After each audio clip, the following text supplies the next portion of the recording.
Hello, hello. It's me, Cynthia, and this is our Green Girl Studios Magic Hour Sunday edition. So today I am going to show how to finish off a necklace. Like if you are noticing my treasure necklace I've got on here, I will show you how to finish this. And we made some castings for this week, but we have some polishing to do. There's some things that did not exactly come out, so that will have to wait till Wednesday. So we made some little, I have some of these octopus clasps. I have a few, and I'm going to flip the camera around here shortly and show what I'm going to have for Wednesday. Hello, Robin. Hello, my friends. Thank you all for joining me. I wonder how everyone's holidays went. We had a pretty nice time. We had kind of like a Thanksgiving. We did like a Friendsgiving. So for Christmas, I did not want to travel down to Florida. I know that many travel. And, it's fun, but I just couldn't bring myself to make that drive. So we stuck around home, and it was pretty nice too. We had friends come into town, kind of, we didn't know that they were coming in, and it was pretty exciting to have our people come in. It was really nice. Oh, hello. Hello, Katney. Hello, June, my friend. Clem, happy to see you here. Hello, Cecilia, Kalite, Cherie. Hello, Pat. Hello, my friends. Hello, Robin. Yes, thank you for joining me. Hello, Michelle. Nilda, she says that she's been trying to... Nilda, I've been responding. It's like phone tag. I've been responding to all of Nilda's emails, and I get another one, like a separate one. That's not a response to the one I sent. So we will continue to play. I think there must be like a letter off or something in the address that I was sent, because I'm like today I was like, Nilda, I'm going to send you another one. Check your spam, Nilda.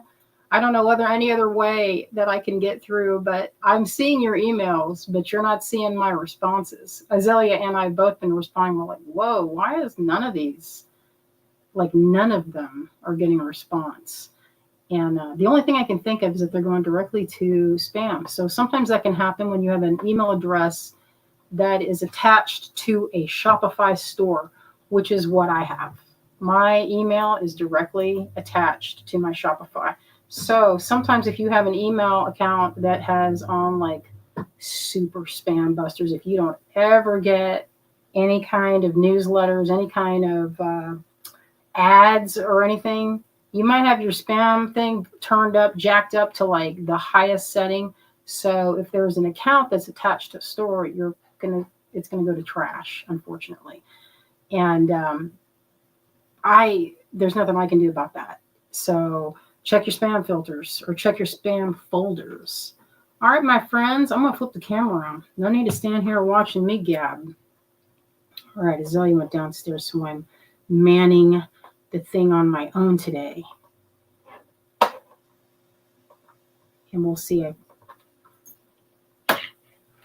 Oops. Oh, that looks right.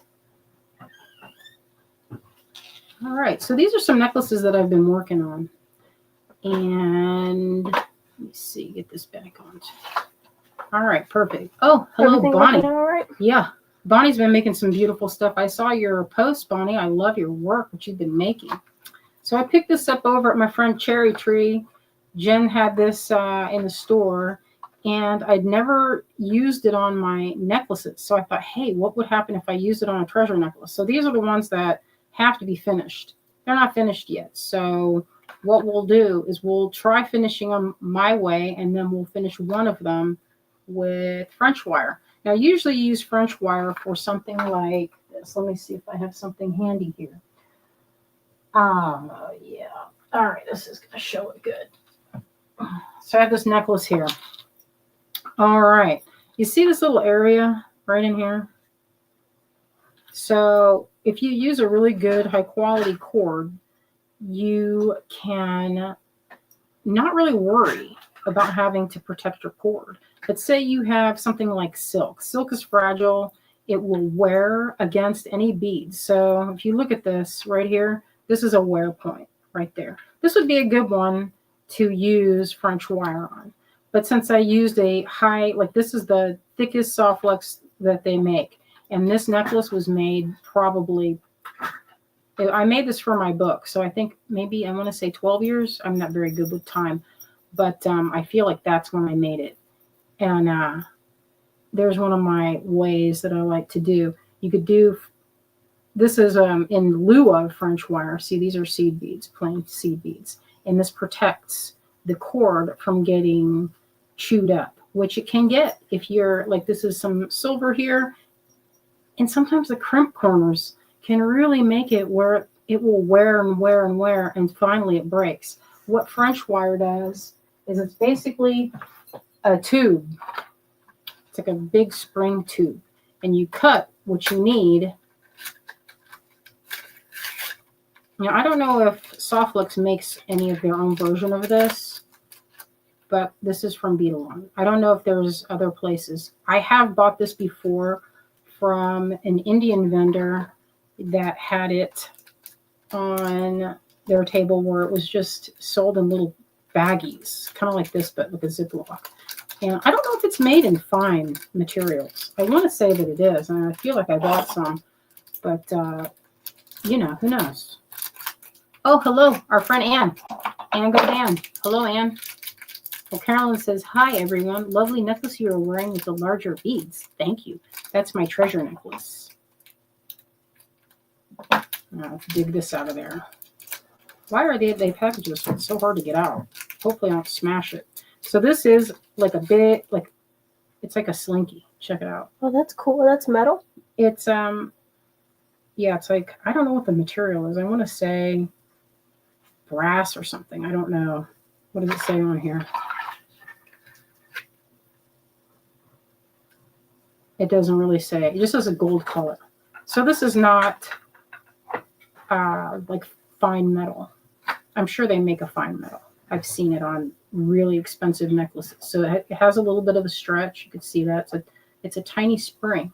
And what you do is you feed the cord through the hole. All right, we'll put this aside till we're ready to use it. So I'm going to do a necklace that I made. I think I did it on a live. I want to say a few. Do you remember if I made this on a live, Azealia? That necklace? I don't remember if I did or not. I don't remember either. But this is one that is knotted, but in a smaller diameter bead. So usually I make a knotted necklace. I'm going to take off the one I'm wearing and show it and how I finish it. So I'll show the way I usually finish. Okay, so this is with the larger beads. This is knotted, hand knotted with a double strand of nylon. And this is the finish. So I like to do a button and a loop. That's one of my favorite closures. You could use any type of clasp that you have available. You could use spring clasps. You can use buttons. I love using this one's one of my favorites to put on. It's called the Folkloric Snake Button. I press these out in bronze clay to get that for this kind of material. You can also use wax to cast it. That's another method. But for this particular one, this one is bronze clay. Oh, I got these from Donna, my friend Donna Conklin. She made these. It's and I was going to show like this necklace. No, this is not the one. This one has one of Donna's beads on there. Isn't that beautiful? This was on her Facebook sale. And I don't remember the name of this, but this is a really beautiful bead that I'm going to use. I feel like they would be beautiful on a treasure necklace because it has that warmth of, it's kind of metallic, but really shimmery. They're really pretty in real life. Like this is a tablet shape. It kind of reminds me of Tiger Eye. But anyway, I'm going to use that in another one added to the end. But this one I put in the middle and with a big hole. Look how I have that finished off where, so say you have a massive bead hole. This is for these handmade beads. They're worked on a steel mandrel. So the holes are going to be whatever the mandrel size. So this one looks like it's probably like 2.5 millimeter or so. So you can't knot that and make a big enough knot. that will make it so that the hole doesn't just slide over it. So what I did is I lined the cord with these beads. And so when you see it through the edge, you have a little bit of this little brass bead in there to give it a little extra something. There's like kind of a little kinetic quality to that. I like to do that with large hole beads, especially if you have them where they're transparent and you can kind of see it. It's pretty. So I'm going to use this one with this piece. And Azalea, she just commented, it threw me off. I saw her. I like the sound. It's kind of a satisfying sound. Tidy it up over here. Sorry about that. I know some folks don't like that the piles. I'm trying to avoid making piles, but it's like a losing battle. If I do anything like that, it's going to be like this. I have these. Our friend Bob, he likes to bring back oysters from Whole Foods when he comes to visit. I didn't know that they had a special, but these oyster shells, I saved them, and I like to put my beads and lay them in these shells. It's kind of like recycling. I know on Pinterest I saw them where they were painting the edges of them. They're so lovely. They don't need much of any kind of anything, but it's just a tidy way. So this is stuff I was going to have this for today, but you know what? Greg brought this up like 1 minute ago. So we didn't have time to weigh it and look at it and everything. Put this one over here. I think it looks pretty. Tidy it up. I've been tidying my studio and making piles of things. I don't know if anyone else does this, but I have a lot of beads, my friends, a lot of beads. And we've been making piles of things for the last couple of, probably feels like forever, but it hasn't been long. I want to finish this one off too. So this was a small one on opals. These are mini opals. Nicole says, sometimes it feels like all I have is piles. That's, you know what? That's how I like to roll. I got lots of piles over here. Actually, if you looked at my studio, it's a ton of piles. But you know what? I can find everything. So this is also the crochet, but check out how this is done. So sometimes you can play with the amount of stitches between each stone, and you can get kind of, it's like the patterning of that is kind of interesting, I feel. It's almost like, you know, it's more sparse through here. You can see that. And then it's like nothing through here. But you know what? I don't like this part. So what I'll probably do is trim it to like this much. Because it's a little too long. Oh, thank you, Bonnie. It says, I love your small beaded crochet. These are a labor of love. I mean, I tell you what, they take a minute to make. And you know what? The funny thing is you don't even see. These little pebbles are actually little opals. I don't know if anybody else likes these, but if you do, give me a thumbs up and I will hunt for some in Tucson. So we will be going to Tucson in, what's the day? It's the 29th, I think, in like a month. When do we leave? On the 25th? I believe so. I'm not 100%. So we will be going to Tucson. The gem shows start up, and we like to visit our friends out there and stock up. It's a fun time to stock up. It's the time to get unusual pieces and things that you don't usually see. Oh, I know I made this during the live. I'll put this aside because I really want to finish this one. Clem says, yes, please. Okay, so I will look for the little opal strands. So they're kind of like opal nuggets. What's good about the opal nuggets is that they are not so expensive. That's one of the good things about it. They're made from I hesitate to use the word waste because it's not really waste, but if you're making bead, or if you're looking to make beads that have, like, what's the right word here for that? If you're faceting some beads, you're going to have extra because the stuff that you use for faceting is a little bit different. And opals crack like this. I'm just going to show it.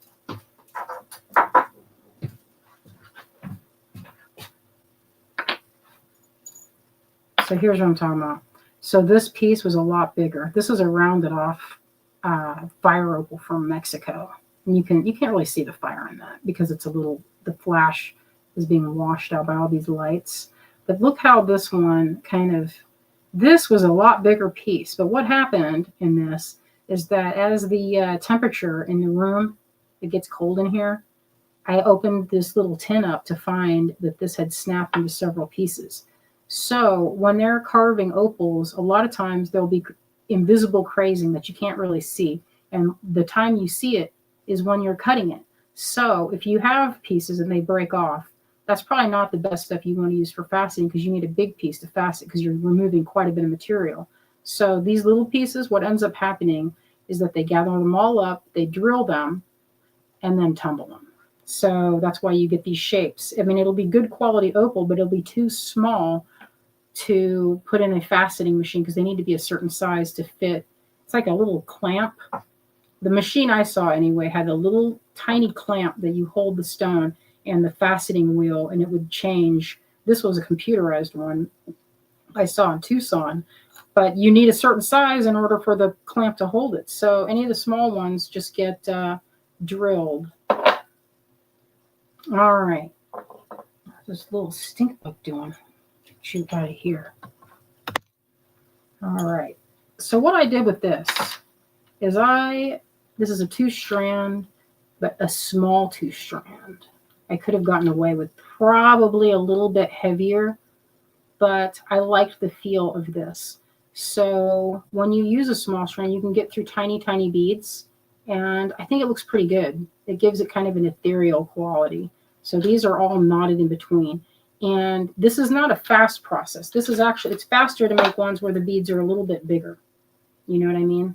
The bigger it is, it's very easy to, I mean, you can do this in no time at all. And that's what the bonus is for the knotting. So what I'm going to do is to finish this, I've already added, let me see, what is that?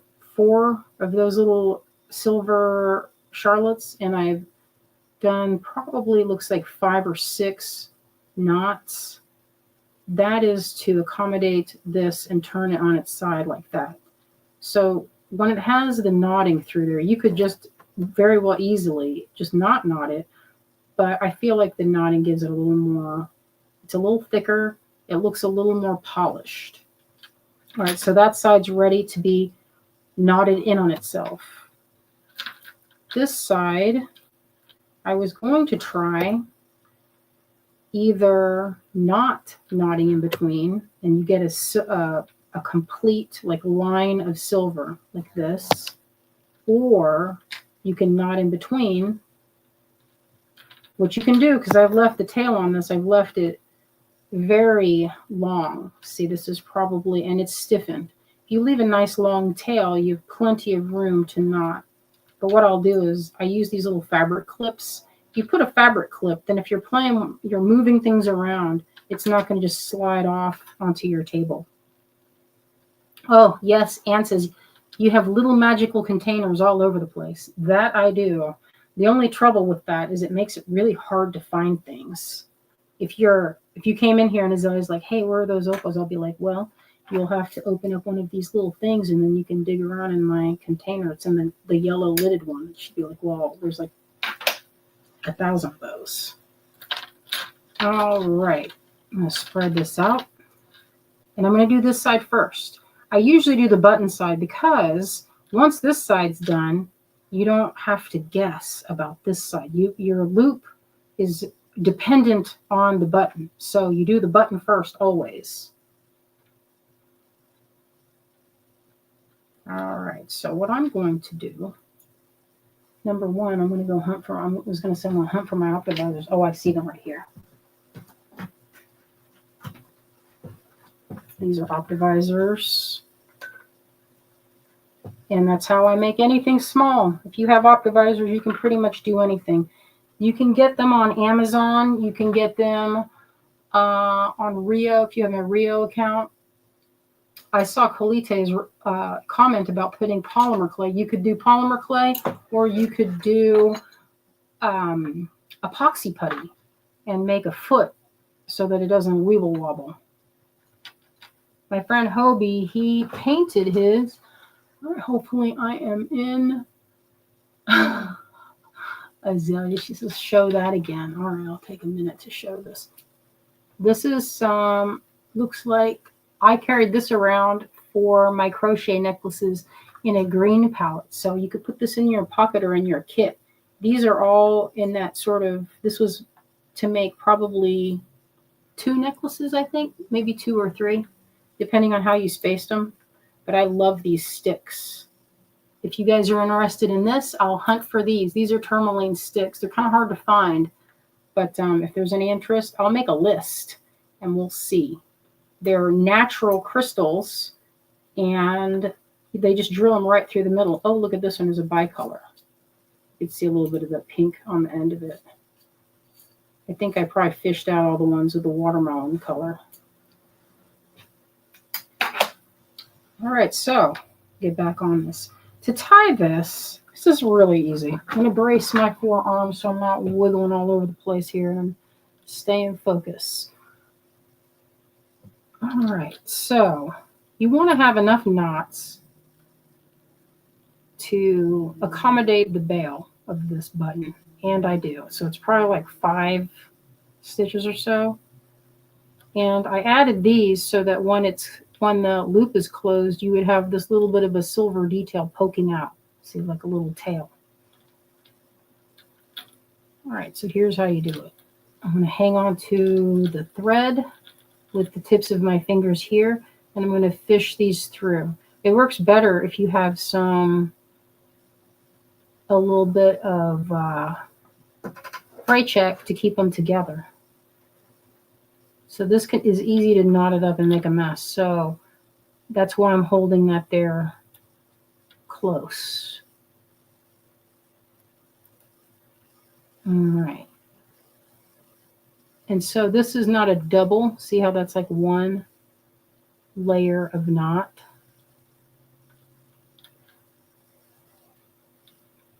And I'm going to pull it through and tighten it. All right.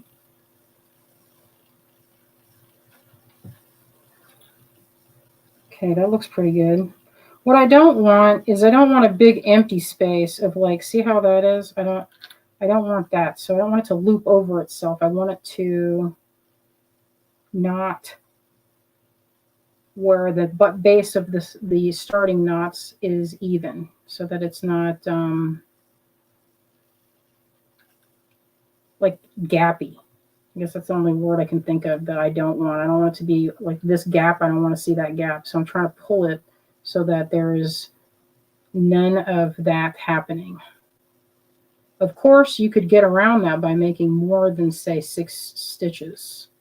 All right, so that looks pretty tight in there. You don't want to make it too tight, but you also don't want to make it loose where it's like waving around and like kind of loosey-goosey. I don't like that feeling. I like it to feel secure. So here's another knot to secure the first one. You can also do a drop of E6000 or fray check so that it's really secure. Or like on this next one, we'll do, since I already have these little beads on, there's not really room for me to do the, what you call it? What is that stuff I just mentioned? French wire.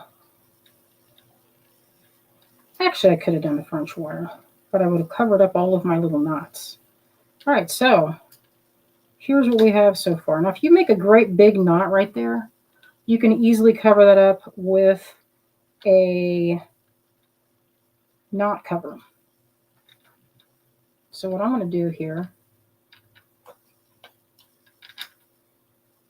is I'm going to use this thread zapper. This is one that Kate sent me from beadshop.com.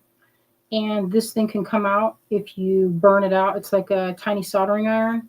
And what you'd use this for is using a controlled burn to burn your thread shut. Now, you could always use a lighter. A lighter is an easy choice if you don't have one of these, but this makes it where you don't have to worry about like overheating it and then making it where you melt off your button, which has happened to me. So don't do that to yourself. So what I'm doing, let me see if I'm in there tight. Is that in focus, Azoya? Can you see that really well? Yeah. All right, so before I even press this, you don't even press it until you're ready. I get into position, right? I have this facing up, and when I'm ready, I'm going to heat this up. I'm heating it now, and you burn it, and then you leave a little bit. And so if you use this to just heat that just a little bit, and then I use my finger to push that down. You don't have to use your fingers, but my fingertips are like little hardened, I don't know how to describe it, from years of wax work and such. Okay, that looks pretty secure. But say you melt through and you're like, oh shoot, there's like, I can see where I melted through one. You know, that's not going to be that secure. You might have to do it over. So that's why you use one of these, so that you don't, if you're using a lighter and you're like hitting it, it gets, the flame is really hard to control. If you have one of those and you're like, man, that looks like so ugly, which I don't think that's too terrible. It's a little tiny, I mean, if you can feel it, I don't want to feel a thorn type feeling. So you want to make sure there's nothing sticking out. If you do have something sticking out, you could always melt it again. You could get a bead knot cover. I had some over here. I have these in different sizes. These fit over your knots. This is for a great big knot. This is for small. And it's like, I don't want to use this because I feel like I don't need it. But what you do, they call that a crimp cover, and it keeps it kind of a smooth look. So all you have to do, there's two of them that kind of are stuck together. You just find one that's not. So it's like a little donut Pac-Man shape, and all you do is you slide it over your knot and close it. So that's what the look would be. But I'm not going to do that because I feel like that's not what I want to do. So, all right, that side's done. All right, it already looks pretty good. And if you don't like this, sometimes people are like, I don't like that gap of the beads. Well, if you don't like that gap, what an easy solution is to, you can put a charm there, like a little mini charm. That's one of my little favorite tips to make an empty spot look less empty. All right, so for this part, this is kind of the tricky part, because if you don't get this right, you won't be able to get into your necklace. Or on the flip side, you can make it where it's too loose and it could come off. So you don't want that. All right, so for this space, you can add as many of these silver, if you like this look of where it's like a full bar and there's no break and it's kind of like that. That looks really pretty. I like that look, but I don't know if I strung enough to fit this. Let's see. So what I'm going to do is check it. You do half and half, I suppose, and do it like this. This might be interesting, so that it's like a few beads here, and then the rest is that. Let me see how that would look. We'll check it and see. All right, so the way you check it is you would hold it firm to where you're going to hold the base knot, right? So I'm going to hold it here. I'm going to hold it firm. I'm going to do a little wrap just so I can test it. So I'm going to wrap that, and see, that's where I would knot it close, right? So that's what that knot would, where that knot would sit under this bigger bead. Let's test it. So what you want is something that fits through the widest point. So if this arm and this spot, whatever that diameter right there, if it clears it, then it's wide enough. If it doesn't clear it and it looks like it's going to be a little bit tight, then what you want to do is either add more beads, which I could easily do from this point, or if I felt like it, I could just say, okay, well, how about this? You could take one here and knot it. So what that does is it gives it a little bit of security because you have knots in between each one, or you can add more and just have a solid amount there. So I am undecided. Let me see what time it is. I've been going for about 30 minutes. So how about I just show really quickly. Let me see, how many is that? How fast could I knot that? Let's just see. We'll test. So I'm going to put this at the end so they don't slide off and I have to restring all of it. So here's what you do. You put one down, right? You got one guy sitting right here, loose. And I'm going to loop. And we'll see how many I can do. I might not have enough length to knot. It takes about an inch of cord, they say. See, that's why I was in trouble, because sometimes it's not an accurate measurement. Like this amount, we'll just see if it fits. If it doesn't, you can just finish it off. There are no hard and fast rules. So I have one knot, and before I tighten it, I'm going to open up the threads and tighten it that way. So there's one. And I'm going to push it down and test it. Looks good. Okay, I'm going to grab another one.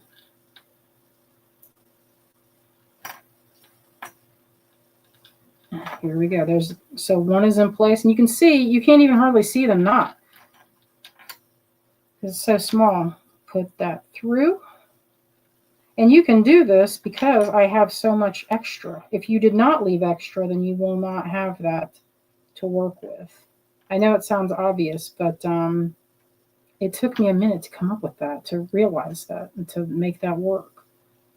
Of course, you don't have to do this. You could use the French wire, and that's real pretty. Looks real finished and clean. You've probably seen it on fancy bead strands that they'll use, like from India. They'll use some bead wire or French wire to finish off a strand. Make it look more professional finished.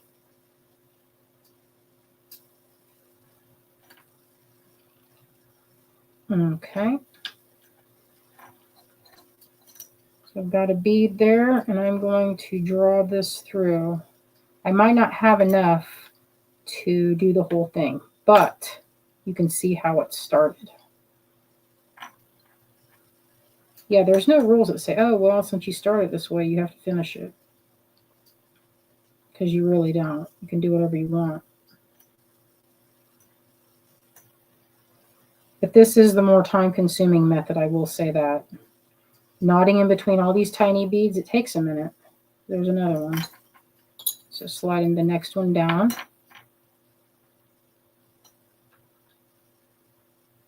Oh, I see Clem saw a bunny in the backyard. That's pretty cute. I haven't seen many bunnies out in our yard. Possibly I saw a fox, and so to me, that means the fox is chasing everybody away. I like how foxes laugh. They do have a look about them that they look like they're giggling. Devious. Mm-hmm. This one went kind of on top of it, and I didn't see it. Get in there, you. That's the one thing about this, is that occasionally you'll have beads that don't want to act right. They'll want to kind of stick out a little. But this is such a small, you can barely see it. I don't know if I can live with that. Sometimes you can ask yourself, hey, is that going to bug me? So the knot went around the bead instead of next to it. So I thought, hey, maybe I could just tighten it up and I won't be able to see it. Turns out I can see it very clearly. So I'm going to use this pin to gouge it. And I was using this pin also for resin popping, so it's a little sticky. Shoot.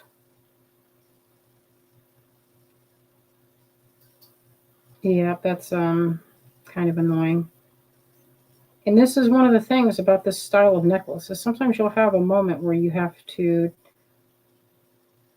really lock in and fix it.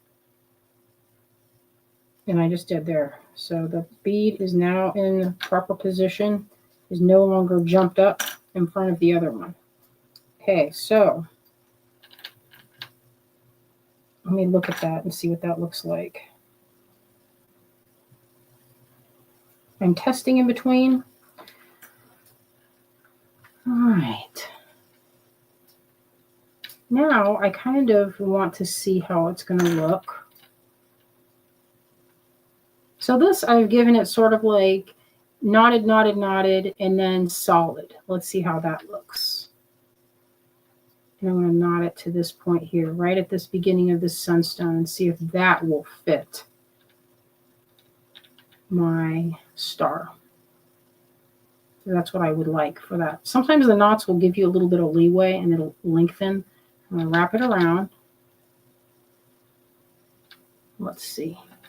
It's got to fit the longest area between the 2 points, because if it's 2, looks like it's going to fit. Perfect. You want it to just clear it with ease and not be baggy. So that's what that would look like. It's pretty cute. All right, I'm going to do it. Okay, I'm going to come back out. Actually, I think I'll knot this side a couple of times to keep it from moving. These are considered, what this is considered is this knotting, and the mix is macrame, is what that's considered. When you have the knotting and you're adding other knots, basically anytime you add a knot that is not just a straight beginner, like a overhand, or what is it called, lark's head knot, anytime you add other ones, any different direction, then it's considered macrame. All right, that looks pretty good.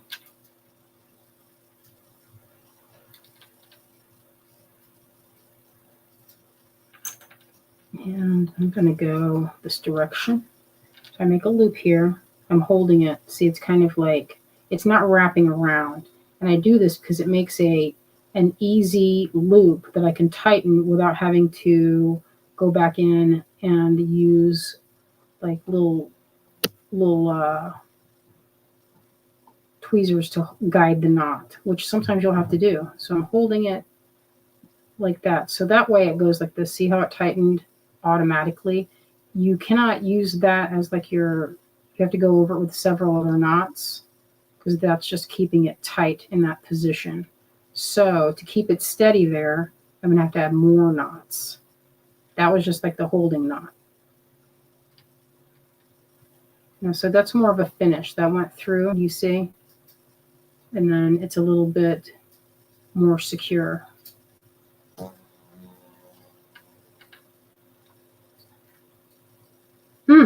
Bonnie says, I have that star in my stash. I need some silver beads so I can start a new knotting necklace. Yes.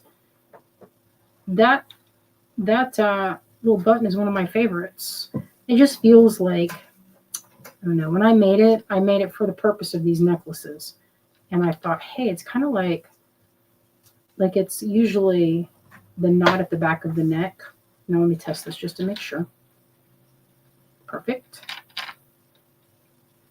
And now let's see, get in there and tidy that up. Looks pretty good. Okay, now to trim.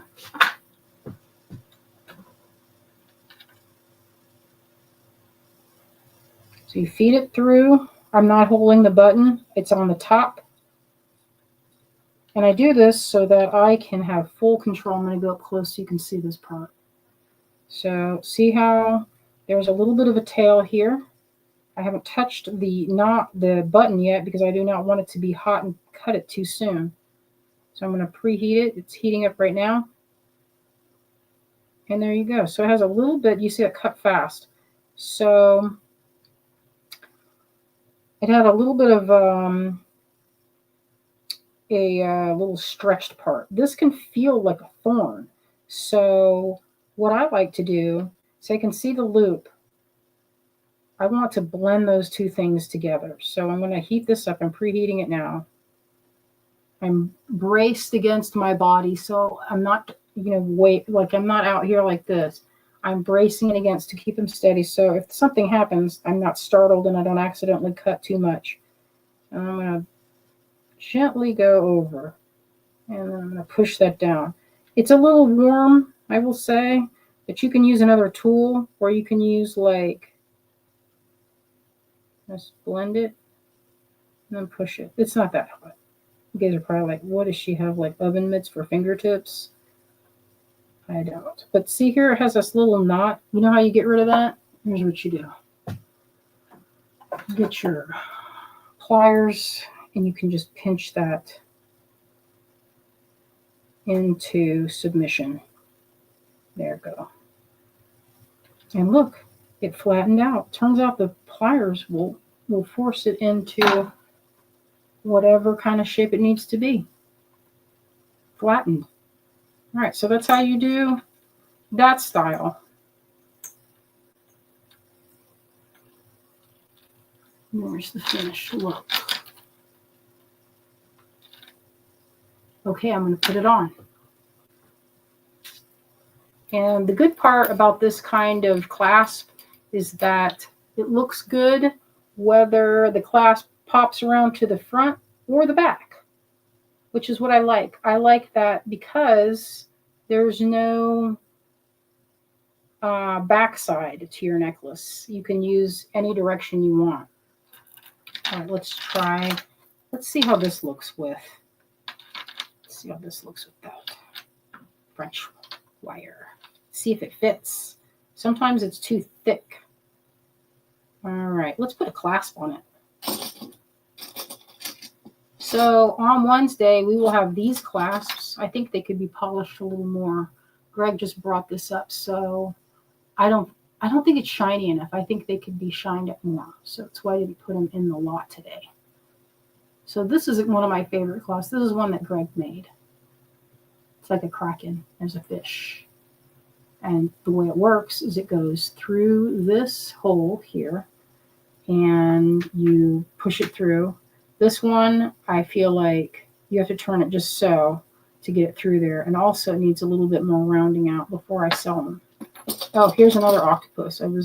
These I usually do for, like, because see how many arms? You can dangle like 3 things from here, and it looks really good. And that's the top where you hang it from, like this. So it make a good earring, but it's a little heavy for an earring, I feel like. All right, let's see what I have here. I'm going to try this. It feels thick, like maybe I should have done, maybe I'll do it on this because it's very thin. So I made this necklace with, it looks like a mixed strand of, what are those? Looks like a mixed stones. Harder to see when you don't have a background.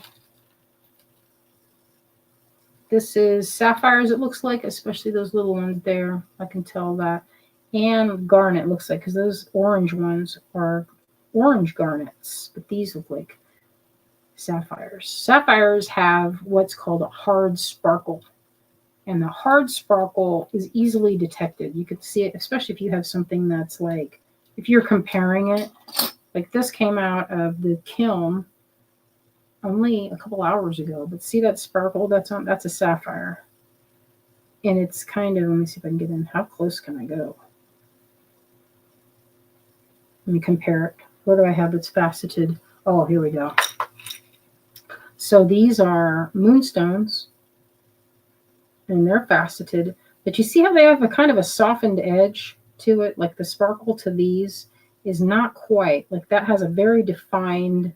It's the same thing with diamonds. It's the same kind of, like they reflect light differently because it's a sharper, it's a sharper facet. Anytime you have a sharp facet, it's going to be more sparkly than, say, I mean, you can see that very clearly illustrated here. This is a soft facet that I did in clay. And see, it's kind of rounded off a little bit. That's the same thing with a gemstone. If you have a soft gemstone, as it gets dinged up and the wear and tear, the planes become softened. And if you have something that's like a 6 or 7 on the Mohs scale, it's going to continually get a little bit dinged up over time and be sort of a softened facet. And the reason that sapphires have a hard facet is they're a very hard stone. It's like a 9 on the scale. And so they're harder to cut. They're harder to, like the tools that you need to cut them is a little more difficult. So that's why they're more expensive. They're just more work. Let's see if this fits. Bonnie says sapphire is my jump birthstone. Yes, it's a good one. You know what? I like all stones. I don't care what the birthstone is. I like it. I mean, my birthstone is supposed to be for November. It's topaz. When I was younger, I used to hate that because my sister's, hers was aquamarine, and I was so jelly. All right, so I'm looking at this hole. It would easily accommodate, I think, one strand of this, but I don't think, look at the depth of that, the thickness. I don't think that thickness would fit inside this tube. So we'll not sit here and try and force that through there. I think this one also would be too thick. And also you don't really need it for something like that. It's good for things that are very, very dainty. So we'll try it on this. This looks like it'll fit easily, very easily. And it's only one. Oh, this got split for some reason. I'm going to cut it back down to this. Oh man, I just closed the scissors. I'm like, did I just cut my work? No, I did not. But that was kind of a not so great feeling. Bonnie says, me too. I love almost all stones. Same. Like, name a stone that I don't love. Well, actually, I take that back. You know what I don't love? I don't love, I'm not thinking about it. What don't I like? Oh, I left this side open so that I could keep going if I needed to. This is the way of danger. If you leave it open, this could be pulled. So you don't want to do that. But that seems wide enough to hold and make a loop. This side will be the loop because it's longest. This one does not have the loop. All right, maybe I can put, what am I going to use for the clasp? What do you think, Azealia? Do I have something I could use over there for a clasp for this? I don't think so. Like a little star or maybe a moon? Let's see if I can feed that in.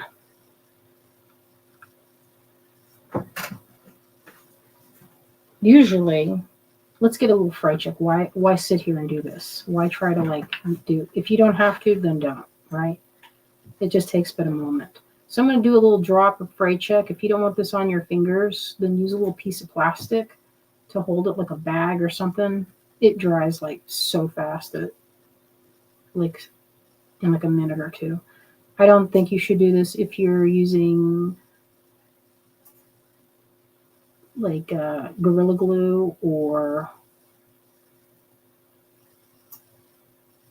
any kind of super glue, because then you'll be able to get it off your fingers.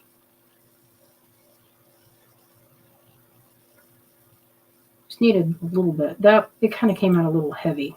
So I'm going to put that on that side just like this. Usually I put it on the edge of the table to let it dry. I'm going to do that there. And then I'm going to do the rest of this little piece of glue that I have, and I'm going to go like this. And that'll make it a little bit easier. I'm going to hang that off the edge. This stuff, Fray Check, I love it. I think it's a very good product. I go through a lot of it. I don't use it for its intended purpose, which is you're supposed to use this on, say you have a skirt or a pair of pants or something, and you trim it, and then you have that edge that looks really unfinished. Really, that's what this is. It says stop fraying on fabric. And then sometimes people will do that. Like if you have like a silky polyester and it'll keep going if you don't do anything about it, or you don't have pinking shears, you'll use this. But that feels like cheating to me, so I would never use it for the purpose that it was designed for. Yeah, Melanie says, it's all fun and games, so you glue your fingers together. Oh no, there's no, it just rolls off. And it's probably already, it's not quite hardened, but it makes for a good needle. So that's what that's good for. All right, maybe I have a pearl handy. This is a necklace that my friend Laura Belkin made for me. I had this out. I was going to show this to y'all so you could see this. This was a wedding necklace that she made with, I bought the beads and she did the work. Check out for a moment the fine wire work in there. Check that out. These are little diamond cubes. They're natural and they were just drilled. So they're kind of fun. Now that I look at them, I think of my friend Candace Wakamoto and her saying, they remind me of what did she call it? What's that glue? What's that glue? Rubber cement. She goes, it looks like rubber cement.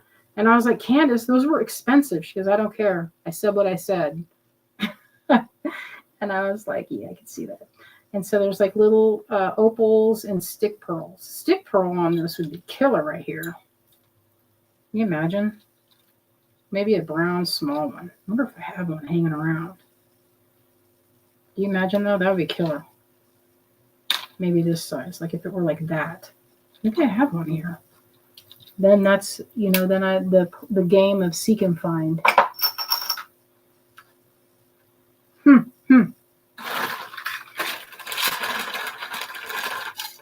Might have something in this. This is a bag of silver.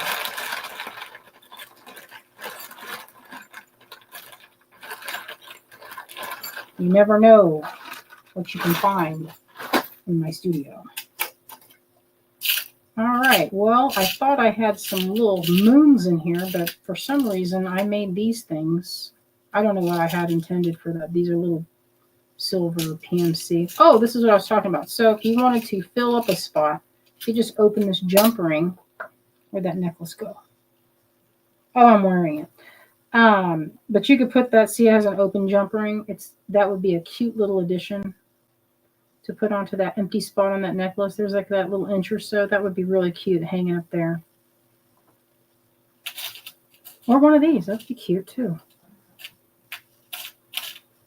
I do not see one of the little, I was hoping to find a moon button. What did I do with all those moon buttons?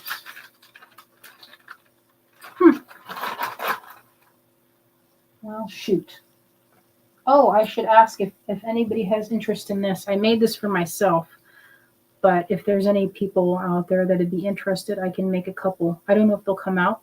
You never know, because sometimes the sapphires shatter and they don't come out.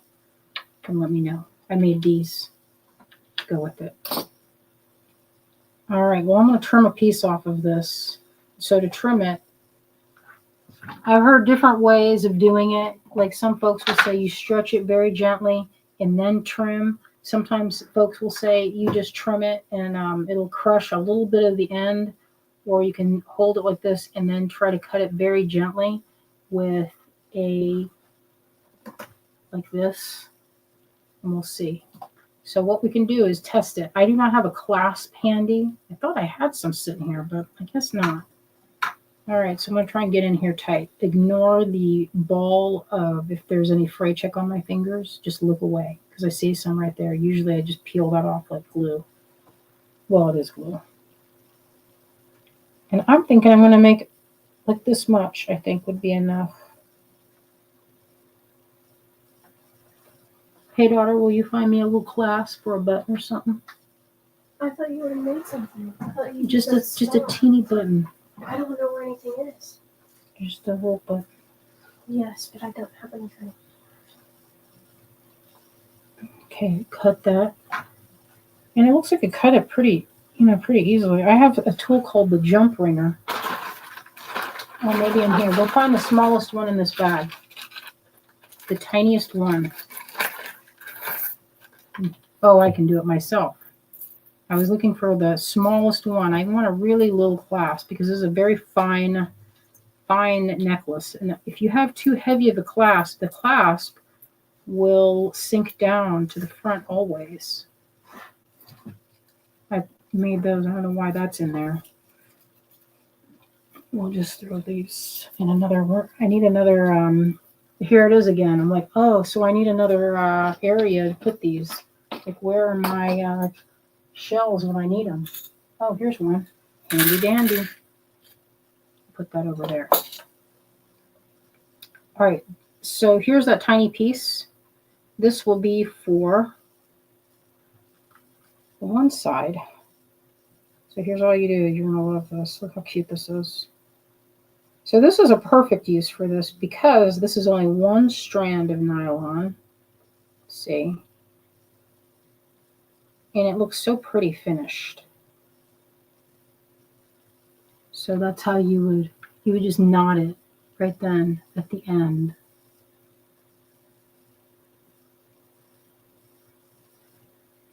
Oh, that's a neat idea. Kalite says, I saw a beater that heat the end of her nylon thread with a thread zapper and slowly pull the zapper away and end attach to create a skinny nylon built-in needle. That's pretty cool. That's for one heck of a skinny needle, though. I will say that. Usually I just roll it with my fingers like that, but you know what? It will make a needle, but I like the firmness of the fray check. So before I knot this, I want to add whatever I'm going to put. So if you have a clasp that you want to put on there, like I'm looking around here, like where's the clasp that I want? I wonder if I could use, let me see. I had a little thing of moons over here. I separated them. But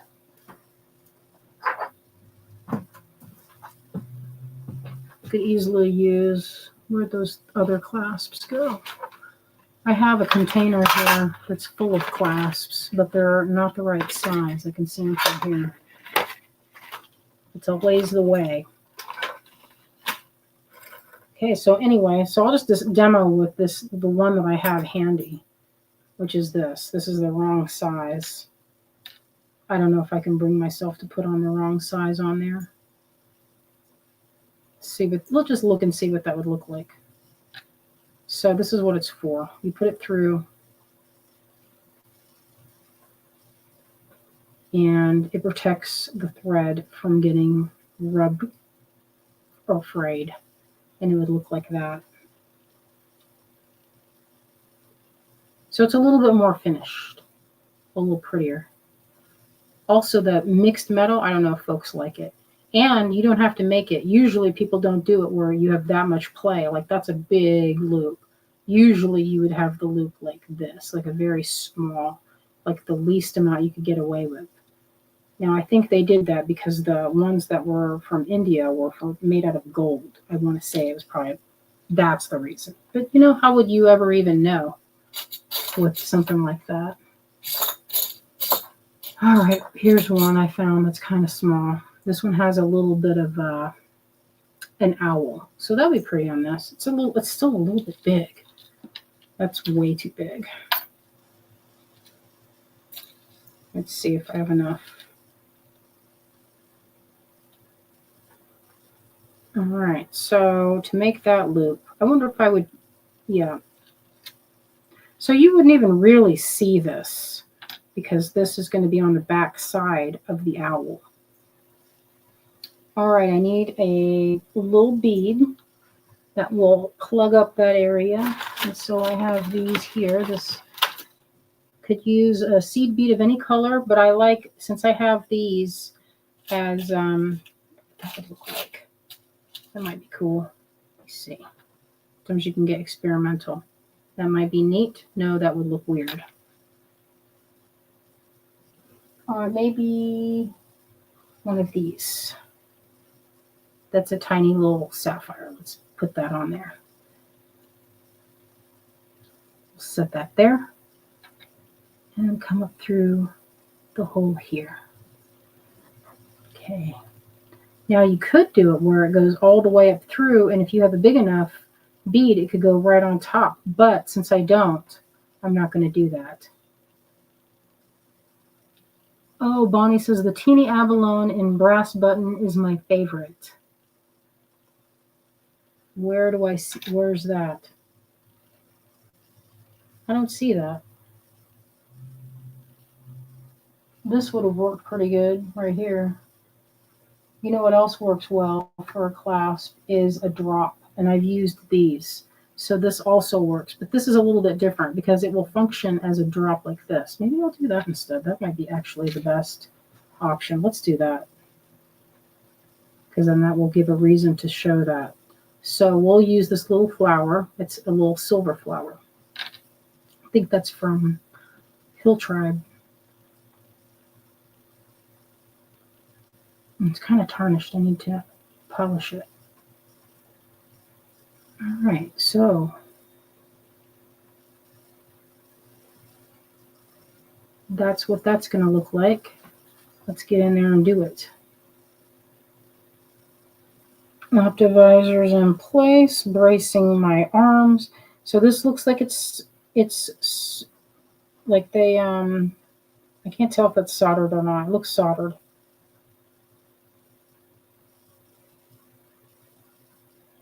Make a loop. Now this is it can be tricky because you do not want to go over your knot the way I was showing earlier and then like knot around the piece. Like what's happening right now. All right, I'm going to do it again. Now hold it steady so it doesn't wiggle.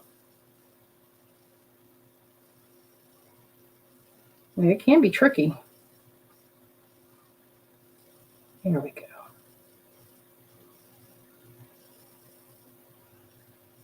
All right, I've got it. Yes. Sometimes it can, you know, when you're doing this stuff live, sometimes it can get away from you, especially so then it's like, do you really know what you're doing? Even though I've been doing that for a long time, sometimes when you're doing it live, it can not work out.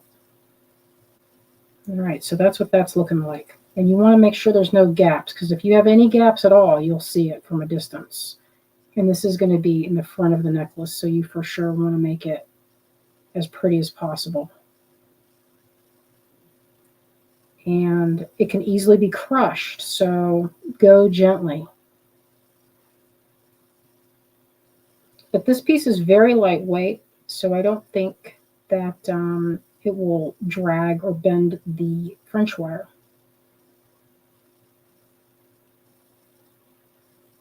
And now to trim.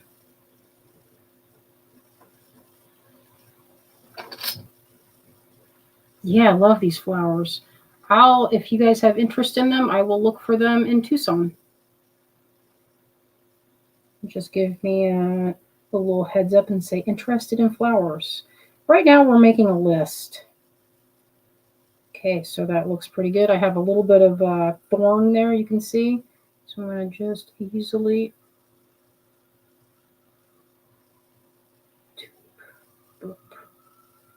you see, I get it. It's so small.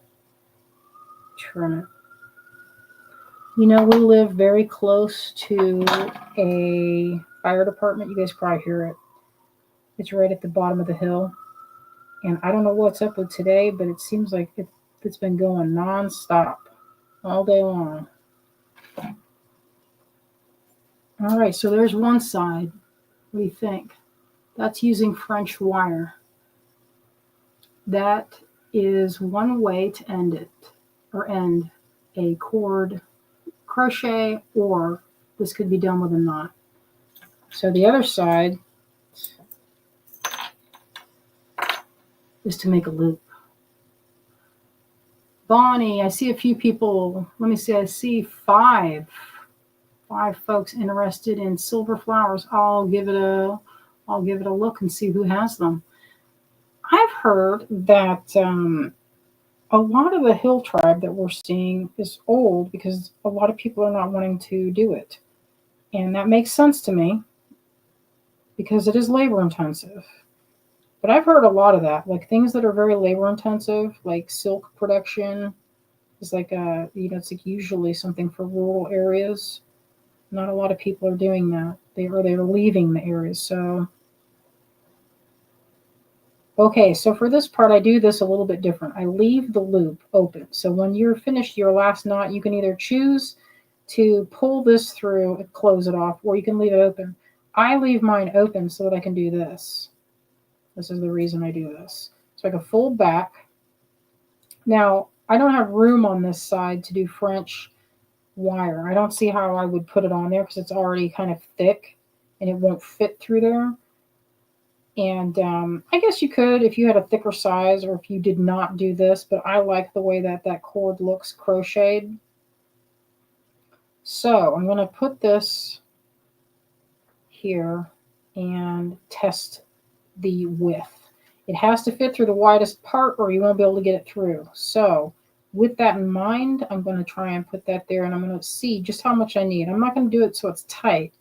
I don't want to fight with the necklace every time I want to undo it. But I want it to be just enough so that it fits properly and has room to move, but not so that it's gappy and that it will fall out if you're like running or something. Or I don't know, like it gets tugged. So I leave that loop open and I draw the tail up through this loop and then tighten it. The bonus of this, the reason this is good, is that it's not, look how you can kind of adjust it and slide it around. That's why that's a good knot for that. So you can test it and make sure it's where you want it. So that seems like it's pretty good. And then you can tighten that up. And all you have to do is pull it. But the next part of this is can be tricky. So what I like to do is I like to stop that from going any more forward. So I open up the loop like this. I'll make an initial loop. See, I'll hold that in my fingertips. And I'm going to feed it through the loop on the opposite side. So it kind of stops it from going any place. Holding it closed. That way it's not going to travel more. Because sometimes this can move around if you don't brace it or like put a drop of glue or something. That's that method. There's a couple different ways to do this. This is where the macrame comes in. So I'm basically knotting over my previous stitches. I'm holding it closed. See, there's the loop. And you want to go in the same direction. Like you don't want to keep it, like if you go over, you don't want to like change your positioning. Just keep going the same way. Macrame, the knots will kind of spiral around the piece. You know, with such a small amount of, like it's like not even a half an inch. It doesn't really matter. If that bugs you, there are different knots that you can do to keep it from spiraling. I think it's like where you go over and under, you like change the orientation of where you place the loop. That sounds more complicated than it is, but if you're watching what this is, it's not difficult at all to finish that this way. This is just one way to finish it. You don't have to do it this way. Sometimes I will just end it right at the end, right at that first joint. And then if you have a bead that's a little stopper bead, that looks good. Like this would be a stopper bead. But I just think with all that, the length of this, it's just good to go over it. You could even double the loop itself with this kind of macrame, going all the way over it. And that would for sure strengthen it. I have one of my friends that she makes these necklaces and she uses another color to go over and macrame another color right on top of it. And it looks really pretty. So there's a bunch of different ways to finish the cord necklace. Okay, so I'm going to see, it's like a little, you can see the little twist that's happening there. So what I'm going to do, it's so that this doesn't push forward, I'm going to wrap it. I'm going to go with this first bead here. So it's like almost like a stopper bead. I'm going to do a couple stitches. I mean, in theory, you can just keep going. Stop when you're happy. That looks pretty good. All right, now to feed it through the loop.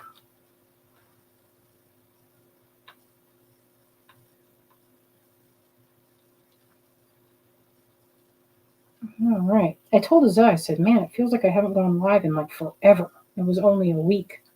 Oh, weird. You just get used to something. And then on Christmas, we were like, I was kind of like, I kind of feel like going on again, even though I don't even have, I feel like, I don't know, it's like habit now. And she's like, You're like, well, breathe through it. All right, let's see what this looks like. Okay, so you have a little bit of weight on this, and this will function like, what is that necklace called? The tin cup necklace, where, maybe not tin cup, maybe a Y necklace. And the Y neck is like this. It's basically a lariat. It goes like that. And you can kind of choose your own adventure for how long you want that to go. So that makes the clasp. It's like a dangle, a flower dangle. See? All right, so that's two ways. One with French wire and the other with knotting. So I'm going to flip this around.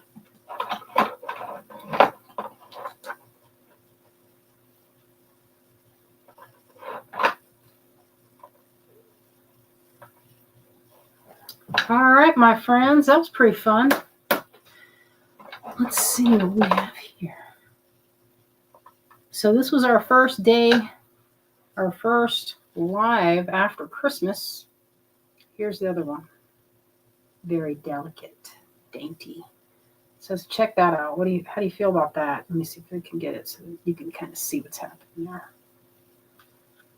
That's good for wrapping. You can wrap it around your head. Yeah, so the bonus of this, the flower makes it easy so that you could do this. These are good traveling necklaces because they're so light. Let's see.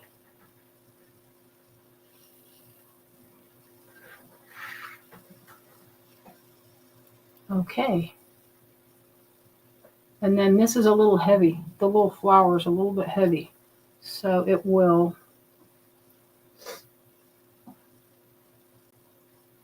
And it needs to kind of be stretched a little, I think. Sometimes when they are fresh out, it's just like a knitting or crochet project. You can sort of get it wet and drape it, and then you'll get all of this, like the memory of it being kind of coiled will kind of dissipate if you do that. Like some of these necklaces I hang up, and when you wear them, the gravity will cause them to, kind of straighten out so that you get this look rather than it's kind of crunchy. It kind of drives me a little bit crazy when it's like that. So I usually don't wear them. How many times I could wrap that around my neck? Probably several times. Oh, good. Clem says, beautiful. I'm obsessed with making crocheted and knotted necklaces now, thanks to you. I made this hole a little large, so it will come apart a little easier. If you don't like that, which usually I don't like that story when they come apart real fast. Let's see, where's the end of it?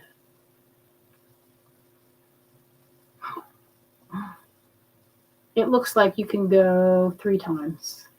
I don't know how that's going to look. It's already kind of cutting off my chi. So we'll see.